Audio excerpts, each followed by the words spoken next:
ఆంధ్రప్రదేశ్ రాష్ట్రంలో గల తూర్పుగోదావరి జిల్లాలో గోదావరి నది ఒడ్డున ఉన్న ఒక గ్రామం వాడపల్లి.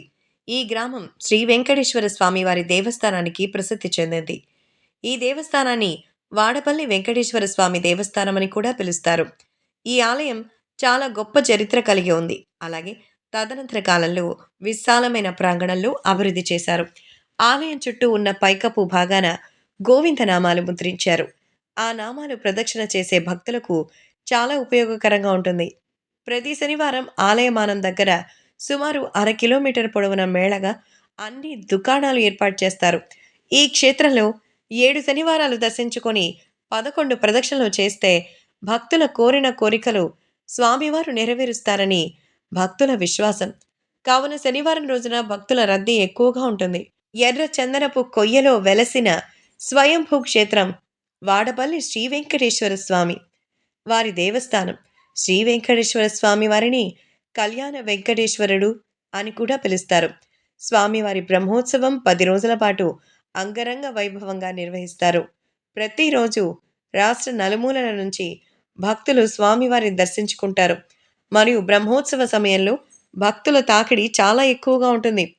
ఈ ఆలయంలో గోదాదేవి కళ్యాణం నిర్వహిస్తే అవివాహితులకు వివాహం అవుతుందని భక్తుల ప్రగాఢ నమ్మకం. వాడపల్లి దివ్య చరితం. పూర్వం ఒకసారి సనక సనందనాది మహర్షులందరూ వైకుంఠంలోని శ్రీమన్నారాయణ్ణి దర్శించుకున్నారు. ఆయన అనేక విధాలుగా స్తుతించిన తర్వాత తామొచ్చిన పనిని చెప్పారు.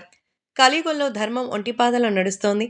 ప్రజలు ఆహార విహారాలకే ప్రాధాన్యమిస్తూ ఆచారహీనులుగా జీవిస్తూ కామక్రోధాలకు వసులై కలి ప్రభావంతో అధర్మబద్ధమైన జీవితం గడుపుతున్నారు. అందువల్ల ప్రజల్ని చక్కదిద్ది ధర్మాన్ని ఉద్ధరించే ఉపాయం సెలవిమ్మని మహర్షులు శ్రీ మహావిష్ణువుని అర్థించారు. అప్పుడు శ్రీ మహావిష్ణువు ఈ విధంగా చెప్పారు. అధర్మం ప్రబలినప్పుడు స్వయంగా యుగయుగమందన అవసరాలకు అనుగుణంగా వివిధ అవతారాలు ధరించి తిని, కానీ కలియుగము పాపపు ఇష్టమై అధర్మం ప్రబలినది. కలియుగంలో మొదటగా తిరుమల వైకుంఠంలో ప్రత్యక్షముగా, తదుపరి లక్ష్మీ క్రీడాస్థానమైన మానవుల యొక్క ఘోర సంసార బాధలను సాగరమున నౌకవలే దరిచేర్చున్నది అగు దక్షిణ గంగగా పేరుగాంచిన గౌతమి గోదావరి తీరమున నౌకపురమనడి వాడపల్లి పురమునందు అవతరించి భక్తులను ఉద్ధరించెదరు. కలియుగ ప్రారంభంలో తిరుమలలో శ్రీవారు అవతరించడం జరిగింది. తదుపరి మహర్షులందరూ గోదావరి పుట్టిన ప్రాంతమైన నాసికా త్రయంబకం వద్ద తపమాచరించుకుంటూ ఉన్నారు. శ్రీ స్వామివారు వారిని అనుగ్రహించి ఎర్రచందనం అనే కుయ్యలో లక్ష్మీ సహితంగా అవతరించడం జరిగింది. మహర్షులందరూ స్వామివారిని అర్చించుకుంటూ ఉండగా శ్రీ స్వామివారి ఆజ్ఞ మేరకు ఒక చందన వృక్ష పేటికలోని ఉంచి గౌతమి ప్రవాహ మార్గంలో వదిలిన నేను నౌకపురి క్షేత్రం చేరుకొని భక్తులు అనుగ్రహిస్తాను. ఈ వృత్తాంతమంతా నారదుడు పురజనులకు తెలియపరుస్తారు. కొంతకాలానికి నౌకపురి ప్రజలకి గౌతమి ప్రవాహంలో కొట్టుకొస్తున్న చందన వృక్షం కనిపించింది.